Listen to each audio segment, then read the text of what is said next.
here is part 1 of Who the Did I Marry? It just shows how important organic storytelling is. You sold that company, right? I did, yes. For how much? Shy of $300 million.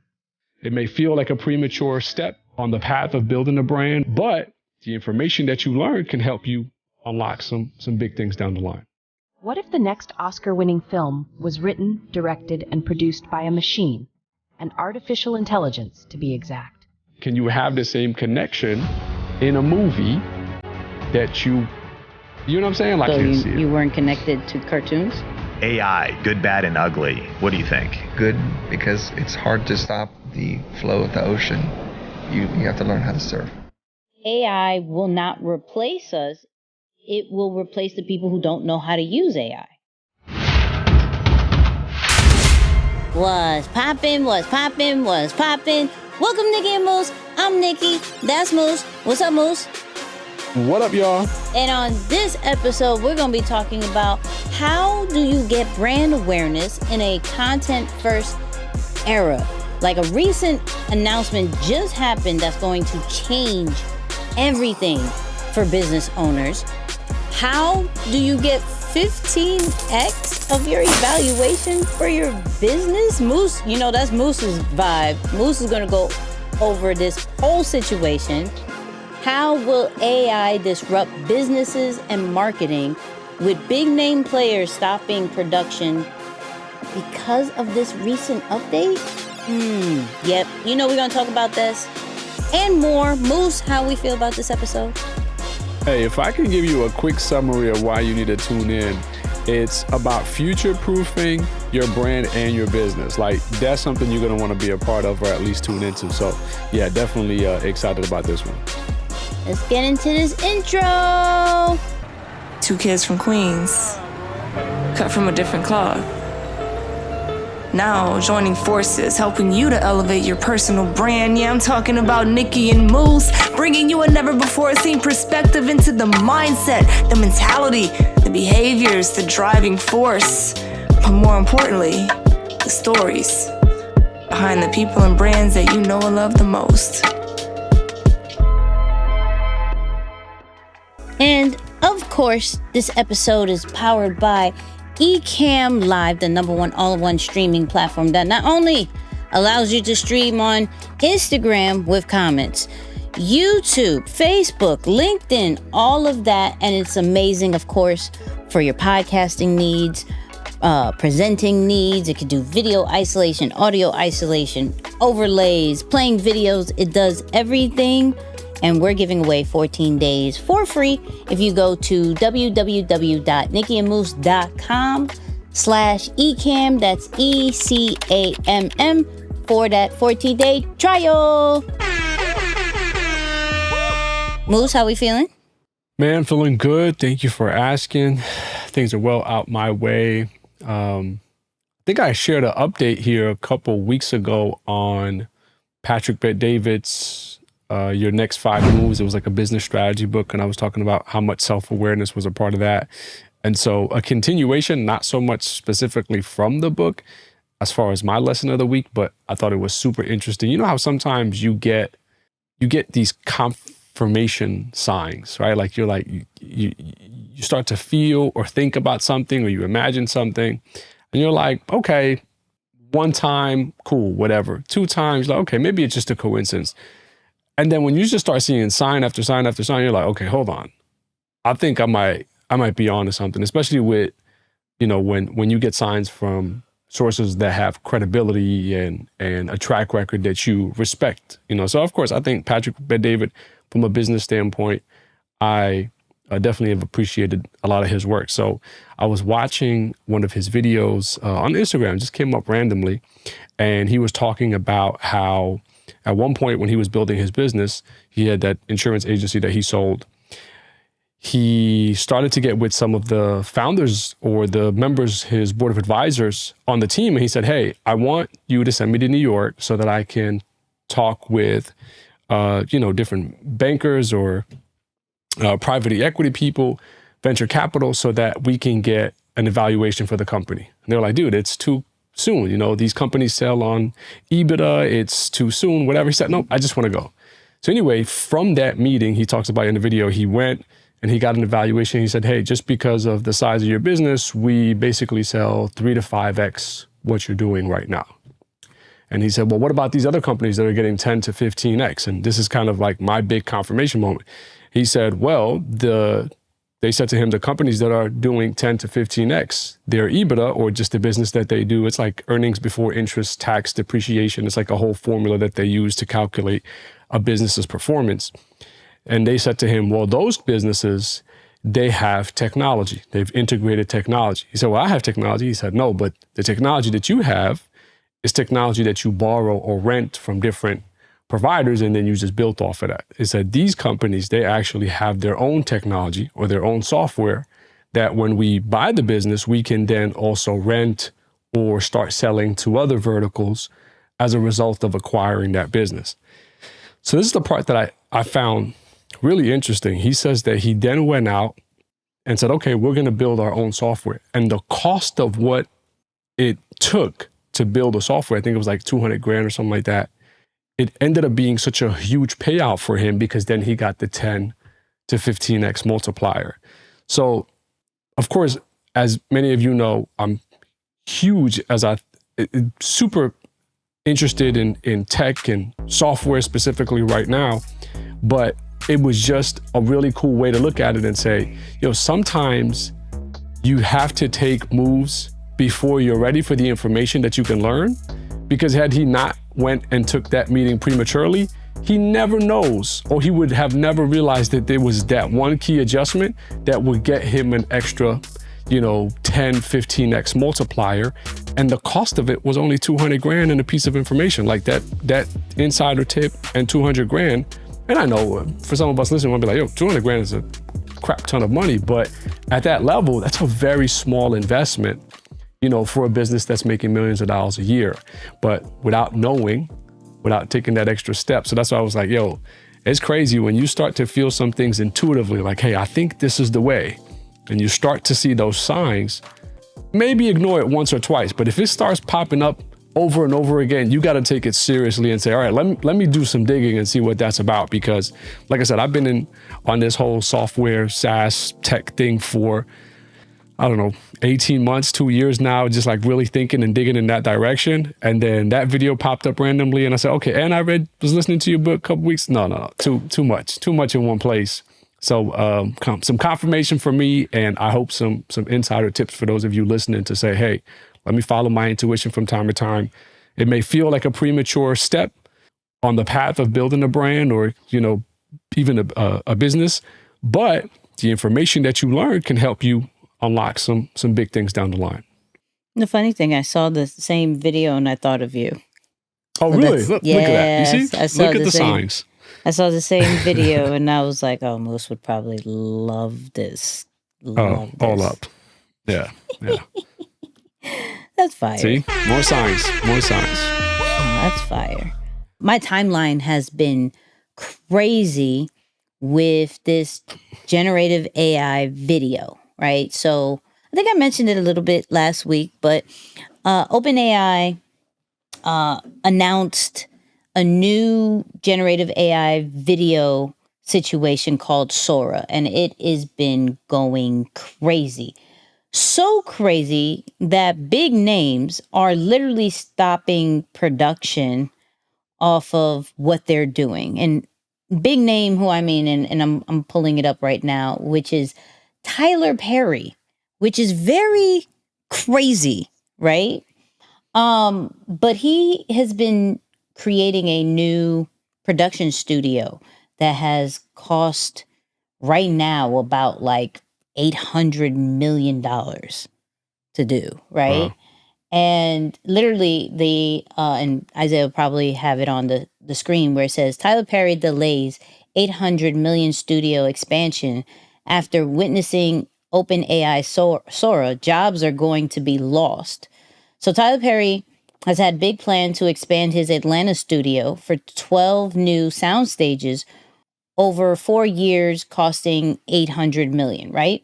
But now these plans are on hold. He's impressed by the advances in AI, especially OpenAI Sora, and texts to and text to video, reporters on Thursday that after seeing it, it surprised him. So he mentioned how technology can change his production process, no longer needing to travel for location and build sets. So I'm now thinking about like, okay, we got to have this serious conversation of if someone like Tyler Perry is now taking AI very seriously and can see the potential of, I don't necessarily have to build sets or do this or do that. Not necessarily talking about the actors just yet, because some people were talking about that before, but literally the location. I don't have to build a set no more. I can have AI do that and it'll probably look amazing, because if you've seen these videos, the detail on these videos is insane. Just to be able to say, have a female walking in the streets of Tokyo at night, and it shows exactly that, compared to maybe before where it was cool, it was cute, right? I think Will Smith did a recent like joke on it, where before, when it was text to video, they had this crazy looking video of Will Smith eating spaghetti, and when I tell you, it was crazy. So then now they're saying AI now, and you see Will Smith eating spaghetti looking crazy, but a little bit more intact. And I think it was just it was him playing jokes on AI and fast forwarding it.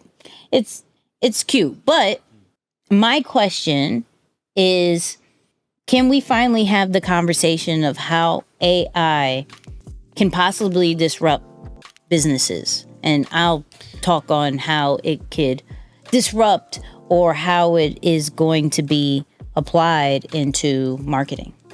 Yeah, I think it's still early, honestly. And maybe I'm a little biased. I'm fresh off of an interview with Chris Do and Sean from Think Media, where he was asked that exact question. And, Chris Do... AI, good, bad, and ugly. What do you think? I'm a futurist, so I'm going to say good, because it's hard to stop the flow of the ocean. You have to learn how to surf.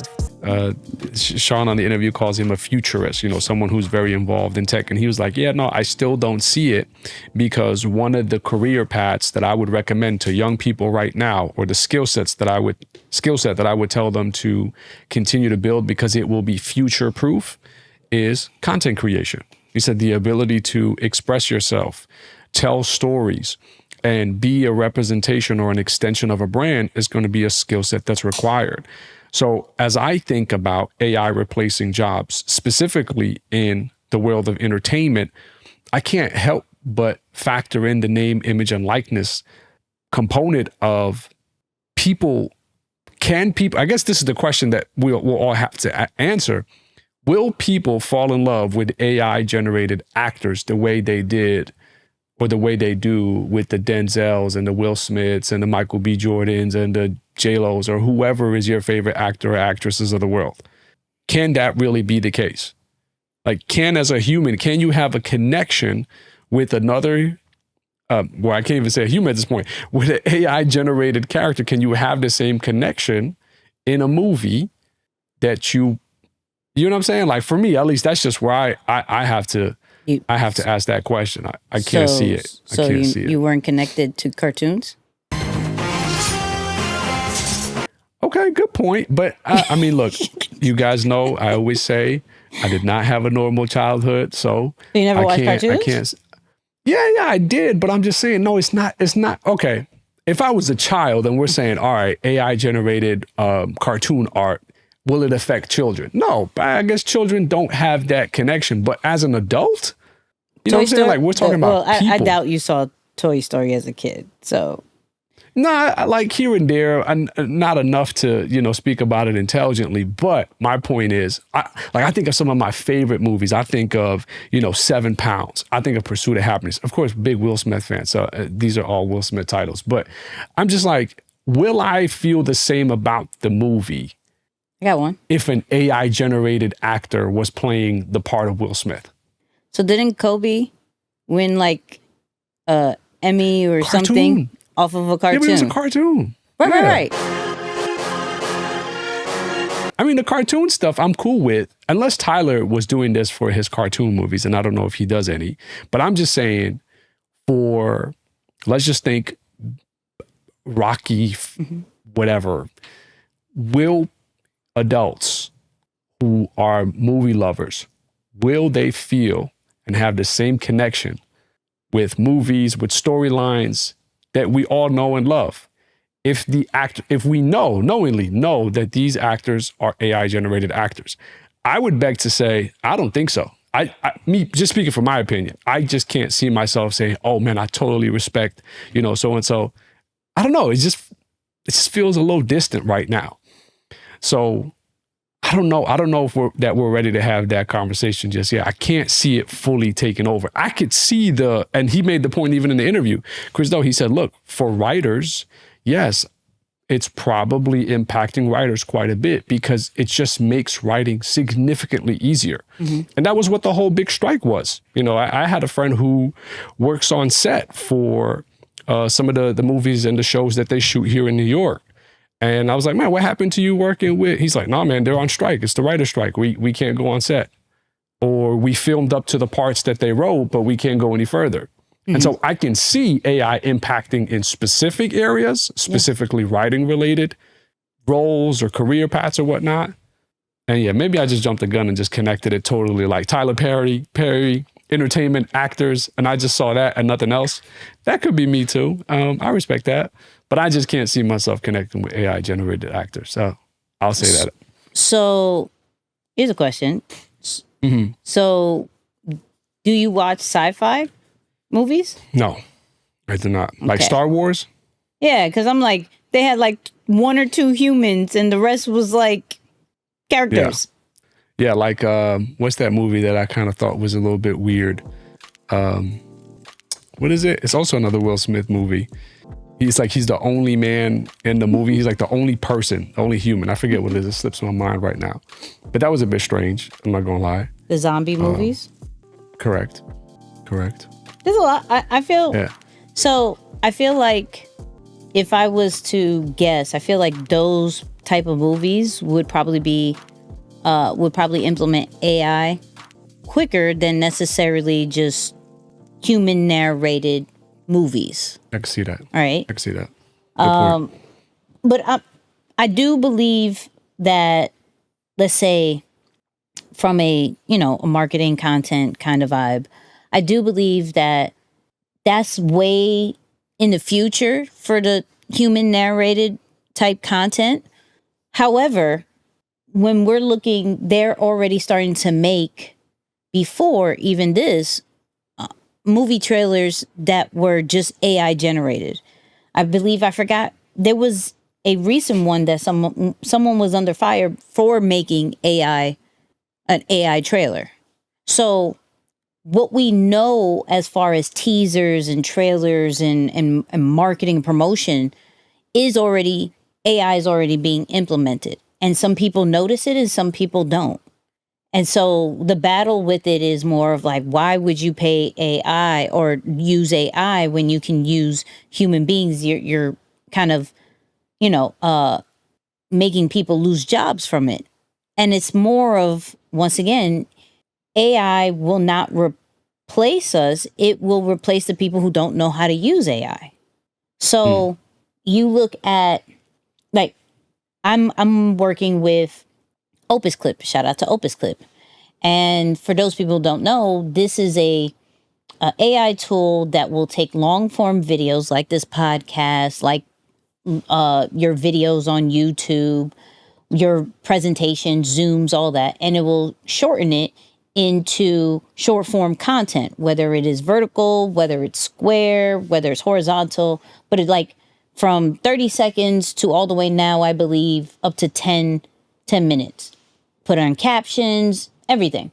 What they're also implementing is AI B-roll. So based off certain parts, it can recognize that there's a part of the video that needs B-roll. And instead of going to stock footage and trying to figure out, okay, does this stock footage work for it? This stock footage, because they've tried that and it doesn't necessarily work well.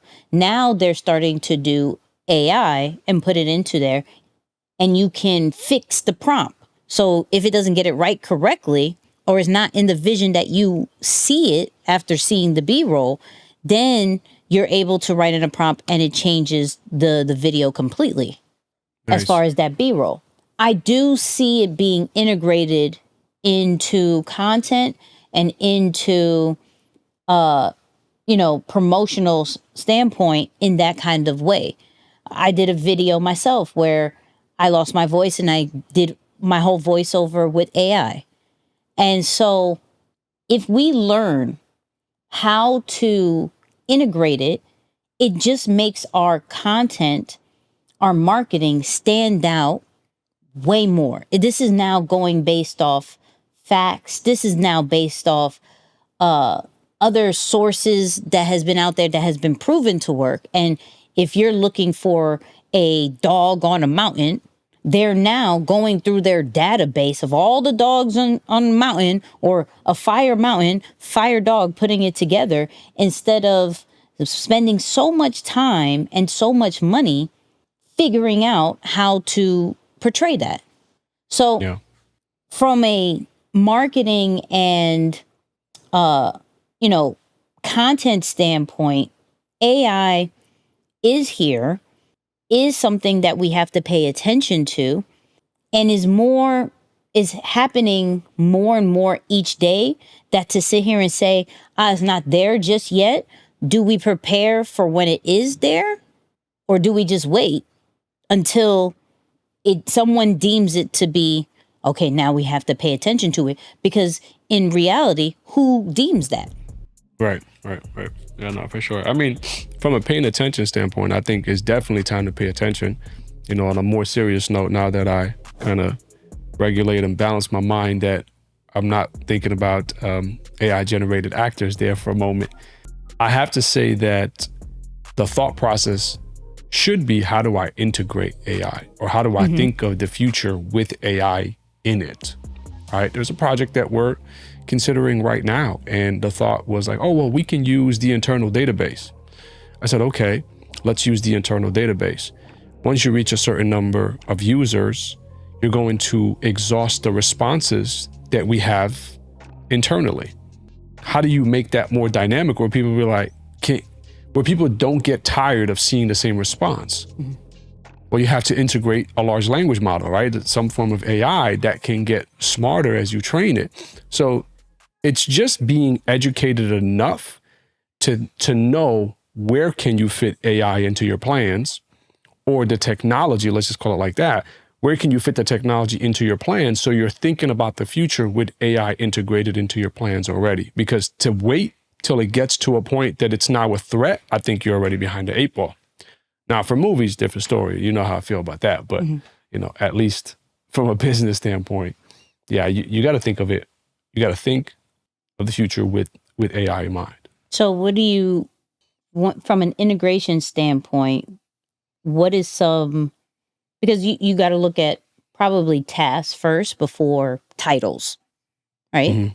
Do I believe that it can replace a CEO? No. But can it replace certain tasks? Absolutely. Can it do that? So from that standpoint of integrating maybe some of your best people to use AI, how do you see that? Yeah. So for one, I had the idea of integrating it for customer support, specifically that category, because that's a series of automated responses that can get people their most up-to-date information on the spot without having to wait for processing times via email. Yeah. If you think about, one of the biggest customer complaints is wait times. And so companies, typically, it was the Amazons, it was these big box retailers that were able to invest big money to introduce that. I mean, that's really what Siri and Alexa are to some extent, right? But they've raced ahead and put all of the money into it to make that available for their services. And look at how these companies have scaled. I saw a calculation on just Amazon Prime, and I think that they have 100 million users or something like that. People subscribe to Amazon Prime at however much that is, bringing in billions of dollars a year. So my point is, you can see how big box retailers or corporations have utilized the technology early to do it, and it made sense for them to get access because it did cost so much. But now with things like GPTs and other forms of, chatbots, you can begin that integration. For me, I think it's customer support. It cuts down on wait times and it helps people get the information that they need a lot faster.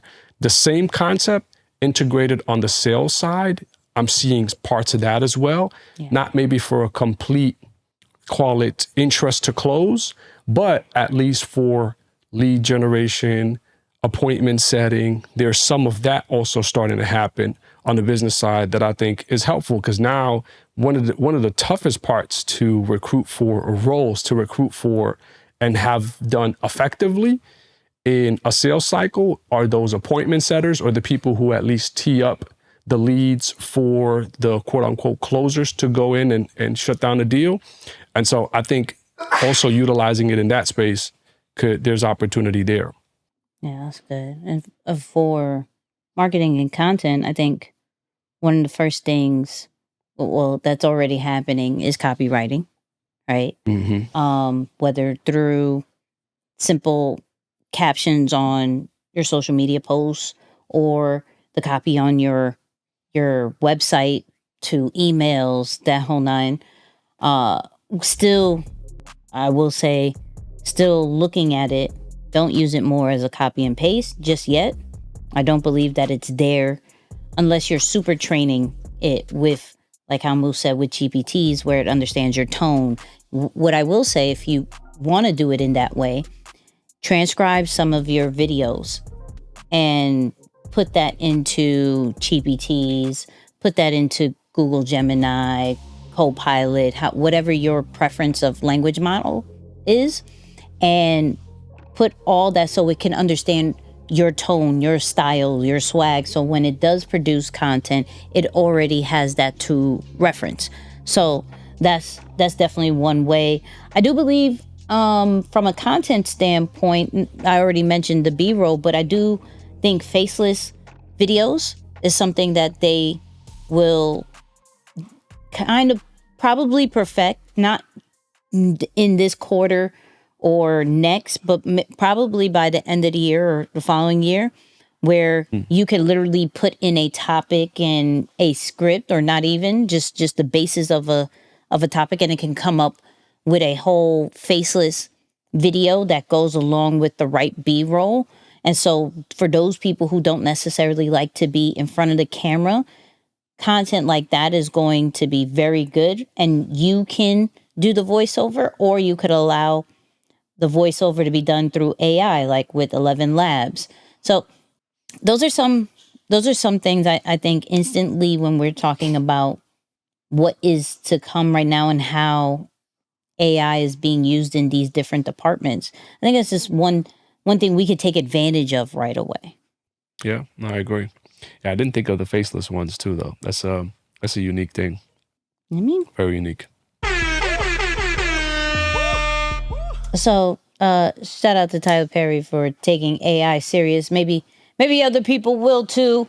Moose doesn't think it'll replace actors. I don't think it'll replace actors just yet. I don't think there is a crowd of people who would want to see that just yet. But I do believe for small pieces of content, it could possibly, we'll just treat it like a cartoon. And I think that's very possible. I mean, one thing's for sure is going to make the competition more fierce, right? It's like, if Tyler Perry is taking it serious at that level, that lets you know he's probably calculating like, wait a second, do I need to invest this much money? Maybe I can cut costs significantly by doing it a different way. So at the end of the day, it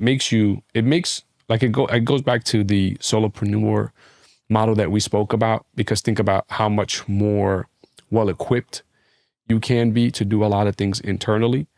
So resourcefulness, creativity, like it empowers smaller numbers of people to compete with the best of them. So I do see that also being a game changer, because if a 5-person team can do the same as, we talked about this some time back too, early on from the All In podcast, if a 5-person team can do the same as 40 or 50 people, it's going to turn things up and make it very competitive. Yeah. These are facts. Talking about actors and shows and everything like that. I don't know if you've been on the internet lately. I had to catch up, Moose. But there has been a 50-part series called Who the F Did I Marry? By Risa Tisa. I think that's how I'm saying it, right? That has been catching the internet by storm with under 10-minute videos, 6 hours worth of content. Wow. I believe this chick went from like probably hundreds or maybe thousands of followers to now over 2 million. And I'm probably way off with that number, so bear with me as I check. But millions of followers right now off of her explaining how she married pretty much a liar through COVID, and just expressing and breaking down exactly what happened. Now, I gave Moose like a quick rundown through a video, because when I tell you there's countless of content, of user-generated content of this particular series, because there's people who are at work watching it. There is people who are summarizing it, so you don't have to watch all 50. I'm one of those people that watch the summaries, because you're not going to catch me watching 50 parts of anything right now. Well, I can't say that's a lie, because I just finished a Spanish soap opera, and that was 60 episodes. So it wasn't part of my priority, right? I didn't get caught up in it. However, if you haven't catched it, maybe in the description we will post one of those summary ones. It's wild. The reason why I'm bringing this up is it just shows how important like organic storytelling is. This is why I want to bring this up, because this was all shot through a phone, right? Mm-hmm. And millions of views pretty much on more than half of these videos. Wow. Now there's 50. So now, of course, and it's crazy because she even did a video saying, hey, I just want to let you know that I put it in a playlist and almost created more like an audiobook. So you don't have to watch me. You literally can listen to the whole series as like an audio. She kept that in mind, which is, I don't know if you did this on purpose, if this was strategic. Brands are now hitting her up. She, one of the things was that she wanted to go to London, and her husband made a fake like itinerary of where they were going. And now even Delta was like, yo, let us take care of this dream vacation for you. And so many people are locked in. And so I bring this up for the seriousness of episodic content. Yeah. And how that just showed how simple that is as well. I know you didn't see it, but you know what's funny? When you sent me the video, first off, the video that you sent me was hilarious. Yes. I mean, like the two going back and forth and describing it, and maybe we'll share that at some point too, but dude writing on the whiteboard, and the next thing you know, the whole thing is just hilarious. I thought it was so funny. But I remember just randomly, I was online and I saw someone, like they posted, and I didn't connect the dots, but they were like, oh yeah, me keeping up with the series going from my phone. And they were showing like them doing 9 different things throughout the day, but still, I guess, tapped into the show. So I was like, I don't know what it is. I didn't make much of it, just kept going. But when you sent me that today, I was like, oh, that's probably what that was about. And now I get the backstory, but which makes me think like, man, I wonder if she'll get an opportunity to turn this into an actual like drama series or some form of, show. I mean, if it's capturing that much attention, right, I could see a network scooping in and saying, hey, let's turn this into an actual show. That'll be pretty cool. But it reminds me of, what Chris Do said in that interview, that the one way to stay future proof against AI is to become a content creator, to continue to tell stories, express your point of views, be great at articulating what you feel and what's going on, because that's the one part that at the end of the day, unless you're phenomenal at feeding the machine to generate those stories, the authentic narration of those life experiences it's going to be very difficult to replace, right? So that's pretty unique all in itself. But yeah, I'm still on the recap. And of course, the guys from New York, Knicks hat, so funny. Yeah, they're dope. Diversity. I like that. Mad funny. Yeah, they're dope. But I had put on Threads earlier where I was like, yo, we should never have problems creating content because our life literally is content. Now, right, how we narrate it as far as what people know is different for everybody. And there could be multiple reasons why we don't share what we share on social media, whether we are private people, whether we believe that our life is boring, whether we have certain insecurities. But to say that we don't have content is a lie, because everything that we do is content. Our jobs, our careers, and where some people show their expertise, that's content. And so they're only showing that particular side and how they're narrating that side. People who are going through a weight loss journey, that's their story, that's their content. People who are sharing their marriage and sharing their parenthood and that side, they're narrating their story based off their life. If you really think about how the world is right now, since especially with social media, content is our lives.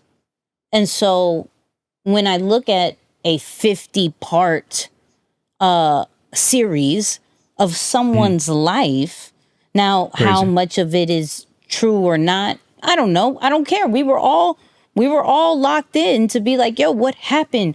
Did he change his clothes finally? Does he have a restraining order? All these different things we are able to narrate.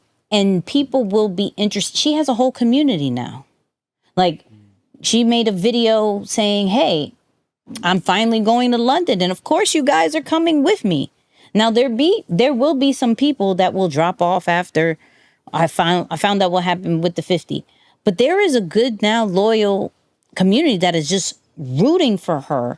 Like, yo, I hope you get your trip. Yo, I hope you find love soon. Yo, I hope you do well on your weight loss journey. There are people and sharing your story, your experiences is what helps create, your community, which then she could turn this into a whole brand. What is part 2? Where's Legion at now? Right? What is going to be, her new love situation? So I say that because we have to look at how are we narrating our story, and sometimes how we strategically narrating our story, right? There's even ways to strategically announce certain things. Moose knows all about it. There's strategic ways of letting people inside that still stays true with your values, right? Because I'm not saying break your values. Understand your values. Understand what you want to be said, what you don't want to be said, and be respectful for those types of boundaries that you create. But understanding that, hey, the more that I give about my story and continuing this book and not closing the book, but changing the chapter, right? It allows people to continue to go on this brand journey with me, go on and see how this evolves into something bigger. So it touched on a deeper lesson for me, but it was just really, really dope to see. You make a great point about just how content is all around us, and it's really just up to us whether we choose to share it or not. You know, that's really the bottom line too. Is like, you know, share it. Yeah. That's what it is. That's facts. Talk about sharing what we want to share. We're sharing Patreon. Okay, patreon.com/Nicky And Moose. We do special lives once a month, so go check that out. It's like $4 a month, 13 cents a day. Just check out Patreon. If you really support the podcast, go do that too. I was getting to the meat and potatoes of this because I read something so amazing that it had to be the topic, and we have to be aware. Well, not be aware, but we have to talk about brand awareness, right? If you have a business, if you have a brand, that literally is one of your goals, at least one time this year, is to get brand awareness. I need people to know about my business. I need people to know about my brand. And of course, the number one way we continuously hear about is create content, post on social media. This is going to bring traffic. And that's cool. That's very cool. But there's something that got announced recently that I believe is going to be a new strategy for business owners on how to get brand awareness that we have to talk about today. And Marques Brownlee, who we've talked about multiple times on this podcast, has actually partnered up in a corporate way. Ridge, RIDGE. But from a more, not necessarily, hey, I'm a creator and you are the company, but he is actually the chief creative partner and he's getting equity. Okay.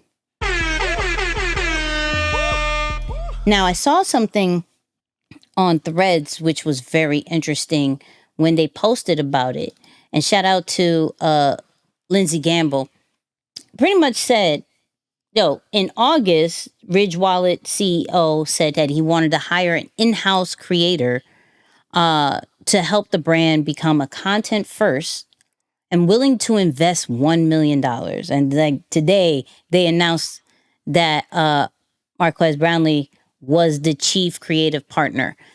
Now, the responsibilities are to be determined and everything like that. But with a platform that he's already created, with the content first mindset that he has, and the way that I see creators going a little bit more corporate with not the need to create their own products anymore, I think this is something we have to talk about.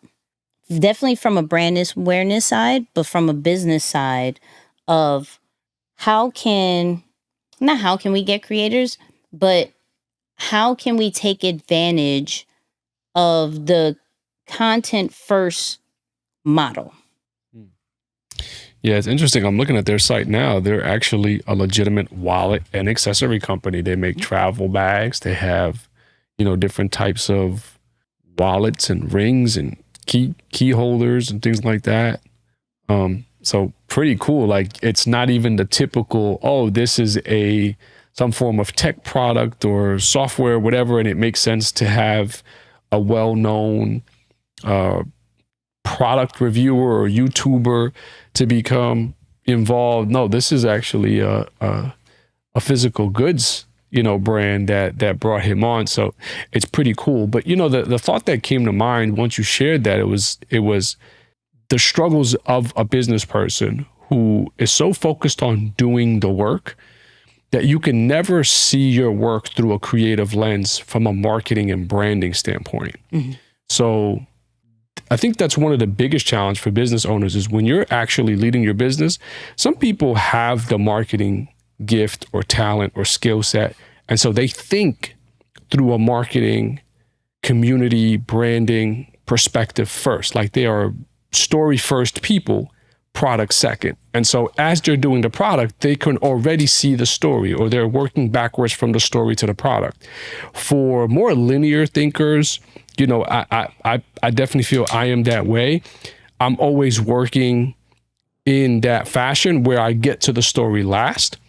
And so usually for my own self, from a personal branding standpoint, think of it that way, it's way more difficult for people like myself to say, all right, I'm thinking about the branding, the marketing, the storytelling aspect of what's happening through the lens of content. So I love this idea of saying, you know what, rather than me trying to double dip and do this simultaneously, why not bring in someone who specializes in that, and they can drive the excitement. They can take what I'm doing and build the story, build the brand, capture the attention, or really talk about what is the most meaningful thing of what we're trying to do and how that can bring attention, you know, towards our brand. So it'll be interesting to see how that progresses. Of course, one of the things that come to mind, and, you know, we spoke about it recently, but the partnership that we're seeing with Justin Owens and Harbor Solar, it's like you can feel the excitement of people. I'm tuned in like, oh, what's going on with solar stuff? You could sense the excitement because here's someone who is a phenomenal marketer, has a large network, is great at storytelling and training and all those things, and paired with a boring business, solar. It's like, what? But you see a sense of excitement. So I think brilliant move that we can expect more of, because content is being taken so seriously, and it's going beyond just ads. Because we're seeing you can have thousands of dollars. I've seen people with huge ad budgets flop and do business. Why? Because the content that they put the ads on just isn't good. And so the business is not going to reap the rewards of what it can get if you're not content first, or if you're not thinking through the lens of content first. So that's where I can see other people seeing this and saying, you know what, let me utilize that and bring it in-house. It's hard to ignore the content first model. I think we've been speaking about it for a little bit with, you know, things like, you know, Kylie Jenner with her products, Mr. Beast, Logan, the Paul brothers. Like, we're seeing creators take over, and instead of businesses, like traditional businesses, weeping and kind of going into the corner of like, man, this may be the end of us, or, you know, for like a Hershey's or a Coke or anything like that, like traditional brands. Like, I'm waiting for a creator to come out with a sneaker and it really sticks, right? There can anybody, and honestly, the closest creator we've seen really stick is Kanye, if we really think about it. But of course, there was way too many backings to really truly put him into that. But I think businesses, especially startups, because I believe that while it is more of a newer startup, one of the things that he said, Marques Brownlee said in his post was, honestly, they're the perfect partners to start making actual products, big and experienced enough to have manufacturing expertise to turn ideas into reality, but not too big that they're unwilling to listen and be nimble. And so I think that's very important, that, and I do believe that startups and people who are kind of just like in that middle expertise of, let's get with creators, let's give them equity. If you're smart, you may kind of look into understanding the creator, figuring out their interests, and going more towards one of their main, not their main interest, but like their second or third interest, because their main interest, they may want to create its own product, right? They may have focus on, I want 100% ownership. That may be my legacy brand. And then I can exit out down the line or be faceless with that one. But in the meantime, maybe I can get some capital by partnering and becoming a little bit of a chief creative this, chief content this, and I can learn the business side of things while them leveraging my content first mindset and model. It's a win-win for corporate and creators. That if you are smart, if you are one of those people who are a startup or those people who have been in the game for a little bit, and you're like, okay, what's next? Am I doing influencer marketing?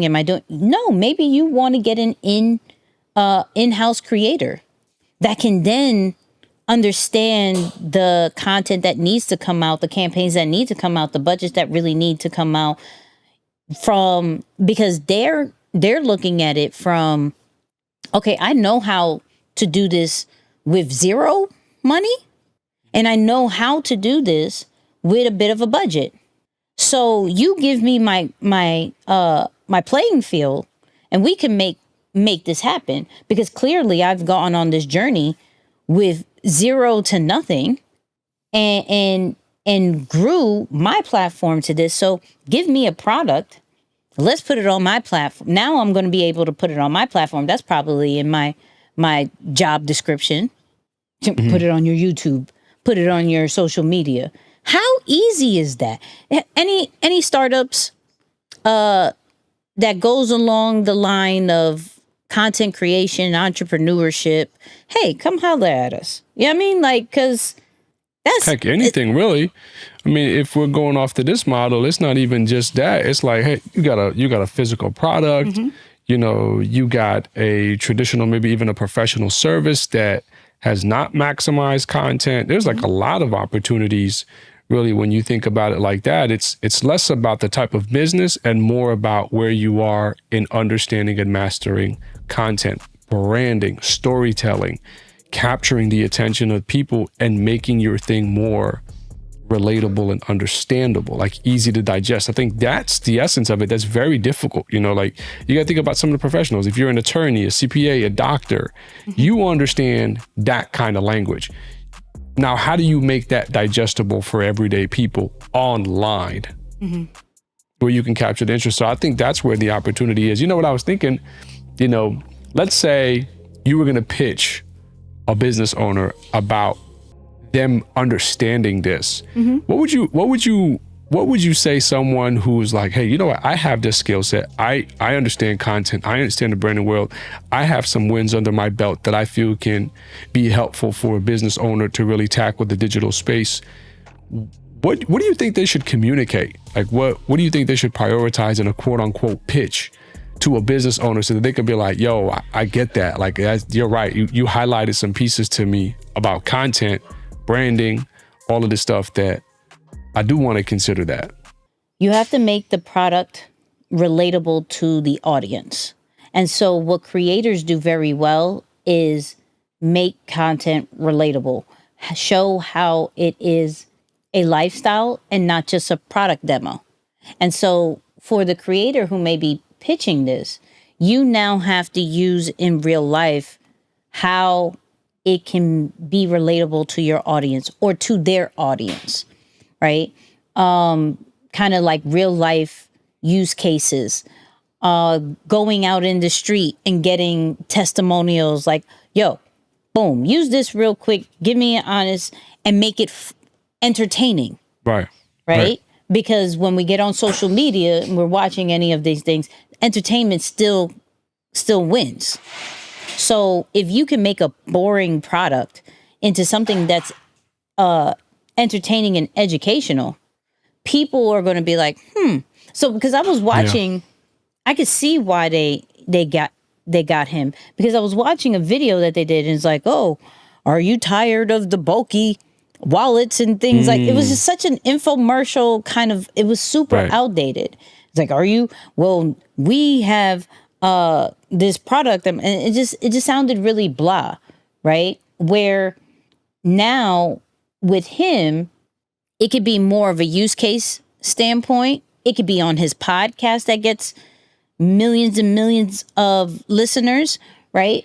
It could be more of when he's showing another product, it's just a quick flex of their business card, but they have to take out the wallet to show that. You know, there's different things that with pitching companies and startups and everything like that, you have to show them different examples of what they're missing. Not what they have. I was going to say, yeah. No, that's so good. That's so good. I was literally going to say, and honestly, today's pitch world is about showing a tangible example of the work already, which you just hit on. It's like less and less people want to hear ideas. It's like, no, show me what that looks like in real life. So this idea that you're talking about, go ahead and create it, right? Like send the body of work with my product in it that would show me what a campaign would look like, for example, right? If we were talking through that lens. So yeah, I think definitely add to that layer too. There, it shows because of, especially with how easy it is, grab your phone, do something like that. It gets to show them like, yo, I do this. Look at this. This is what I would do if I were in your position with your product with this. So yeah, definitely a good piece to add to that. That makes sense. Yeah. And I think if you're smart, if you're a business owner right now, looking at micro influencers. Now, of course, Marques Brownlee is one of the top creators. So that's a gold mine. That's an easy layup for any company if they have the capital, right? Because as you heard when I read that thread, they said, yo, we're willing to invest $1 million. Well, that probably he got a good amount of salary. That's an annual salary. That it's worth it. Yeah, listen, a creator's dream is not to work a 9 to 5, but to have 9 to 5 security. What do you think just happened? So as long as they're now to my creators, don't go, okay, I'm getting a corporate job, right? This is it. I'm going to do that. I will still say, fight for that creative freedom. Fight for the flexible work hours when we're talking, because now you may have to go into the 9 to 5 situation, right?